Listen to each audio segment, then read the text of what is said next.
So now we continue with beginner series 102, Understanding CFDs. So what are CFDs? Contracts for difference. So contract for difference. What is the purpose of this asset? It's mainly speculative.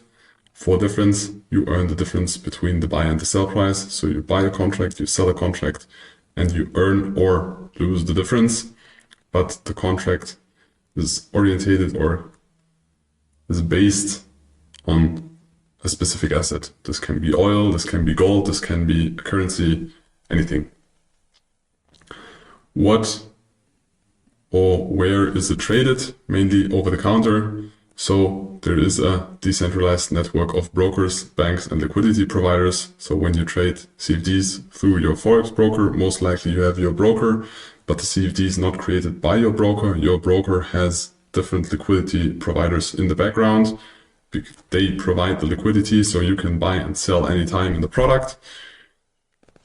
And the broker decides if they really execute you or they will continue to send you to the B book. So there's B book and A book.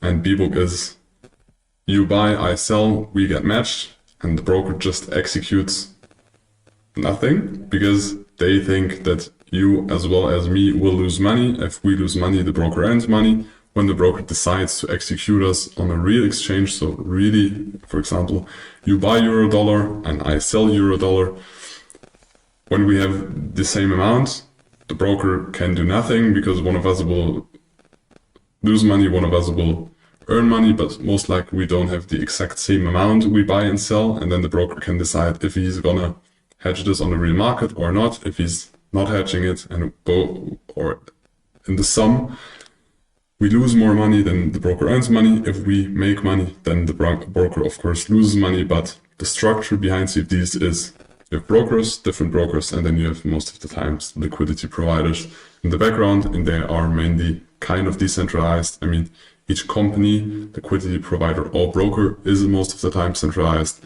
but in the combination, it's kind of a decentralized network.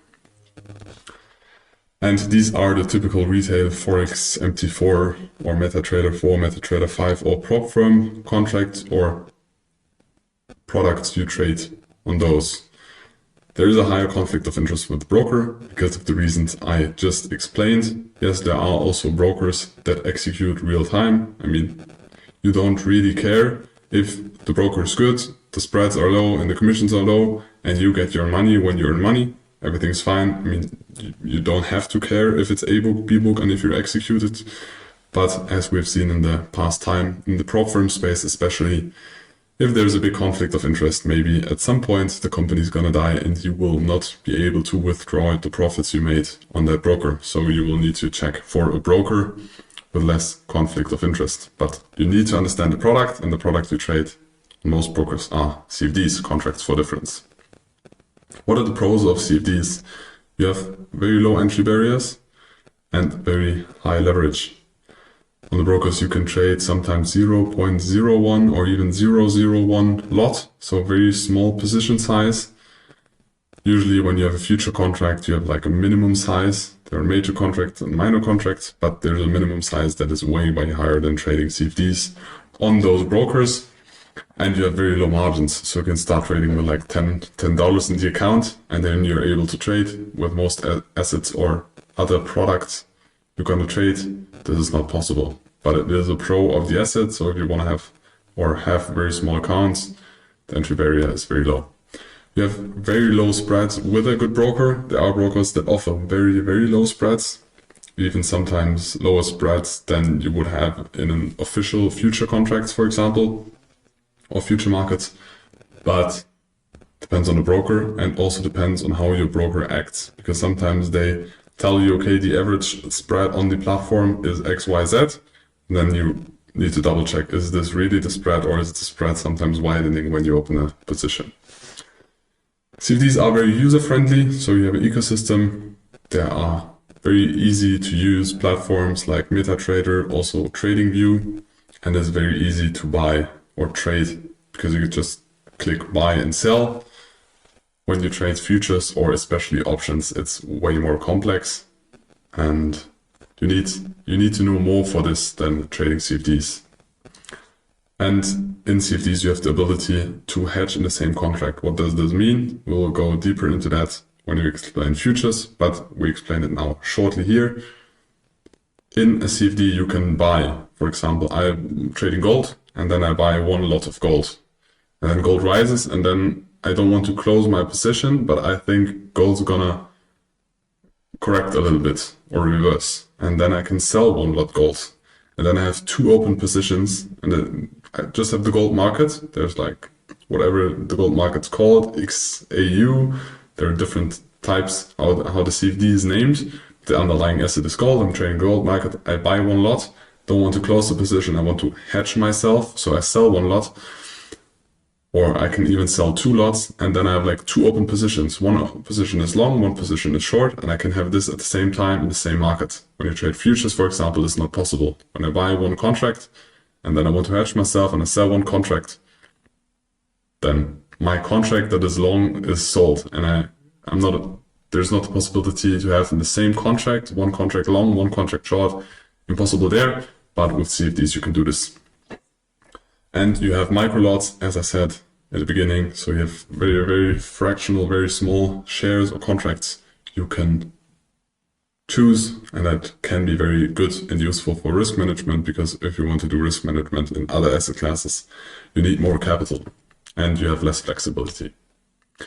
What are the negative sides of CFDs? They are mainly unregulated, or they are regulated in Cyprus or the Bahamas or any other tax-free countries, so there's way less regulation than in other assets. It's very untransparent, so there is no real volume data. You don't get real volume data like on a centralized stock exchange. When a stock is traded on a stock exchange, then you know how much volume is traded on that stock exchange. With CFDs, that's way more untransparent.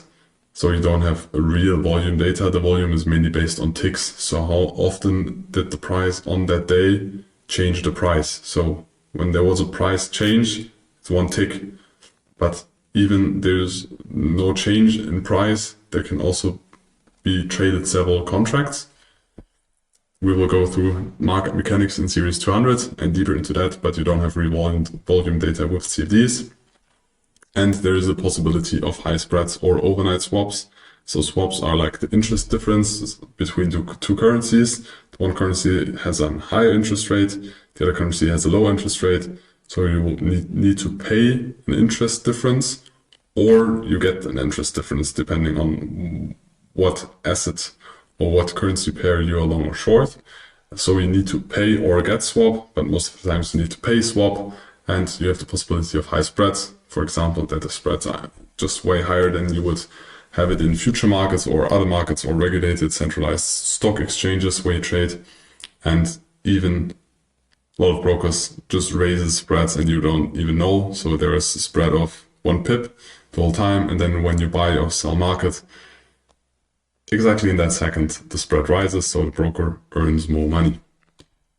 And you have higher chances of requoting, spread widening, the things I just explained, and requoting, that you don't get executed to the price where you are executed because the liquidity provider says there was no liquidity, so you got a worse execution price. This happens also a lot of times and most people don't notice.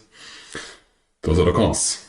And what order types you have in CFDs? You have buy market, so you buy at the best price that is possible there, but this is decided by either the broker or the liquidity provider behind the broker. What is the best price now you can buy to? It's also called the ask.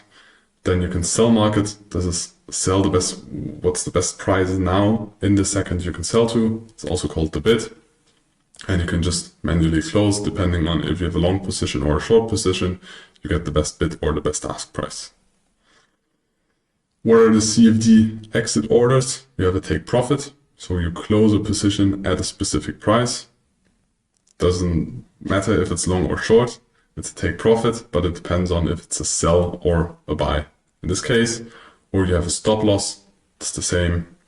You have a trigger, and then when this trigger is reached, you sell or close the position at the best price, again, depending on if you're long or short. But you just sell the contract or buy one contract. You just close your contract for difference. There are the option to have a trading stop loss or a stop loss that is trailed to the profit or of your position, or that at some specific point the stop loss is, for example, moved to break even. Those are all public practices. Now we visualize those orders a little bit, CFD pending orders. So you have a limit order. You have a stop order. So a limit order is we have a price point X and then price goes down. So we implemented a limit here or created an order with a limit price here. When the price gets there, we buy. In this case, we sell in this case. Or a stop order is we are below a specific price level, and when this price level is reached, then we buy. So this is like our price is not reached yet, but in the case of a buy, the price is above our price we want to buy. In the case of a stop buy or a buy stop, the price we want to buy is above the current price, but we say when the price reaches that level, then we want to buy. So most of the times we buy into the trend of the market, or we have as the third option, we have a stop limit. So we say the market needs to break through a specific price level. And when it broke the specific price level, then we place a limit order at that price level. Could also be a different price level. It does not need to be the same price level, but I hope you understand the logic. We break through a specific price level in the case of, or in the example of a buy. Of course, all those examples can be vice versa for sell. Buy limit is we buy below the price we are now. Stop. A buy stop is we buy the higher price. When we reach a specific price level, we buy into the market, and a stop limit buy is we reach a specific market point, and then after this trigger happened, then we place a limit. Same for sell. We sell above the current price. We have a sell limit. We have a sell stop. So we sell at a price below the current price level where we place the order, and then we sell the market. And we have the same with a sell stop limit. So we have a trigger of a price level that needs to be reached, and after that, automatically there's placed a limit order. Now, what is important for, or what is the checklist for choosing a good CFD broker? Low spreads and commissions. Because you will pay them, you will need to earn them. Otherwise, the market's against you. You have a 50-50% of chance of winning and losing when you click buy and sell. But the percentage that is against you, like in the casino, the one green filled in roulette or the zero, this is the spread and commission in trading. And those should be as low as possible, because the higher they are, the more likely it is that you will lose money. You can compare them on forexbenchmark.com. Secondly, it should be regulated with financial authorities. We named some different here depending on where you are. In Germany, for example, the financial authority is the BaFin, but there are different financial authorities in different countries, and you should choose one that you trust. Third, there should be a negative balance protection. There has not always been. In Europe now there is one. So I think 10 years ago, I think even 5 years ago, not 100% sure when it changed, but it was possible that you trade and that you go in debt. So the broker gives you automatically a loan because your position went hardly negative.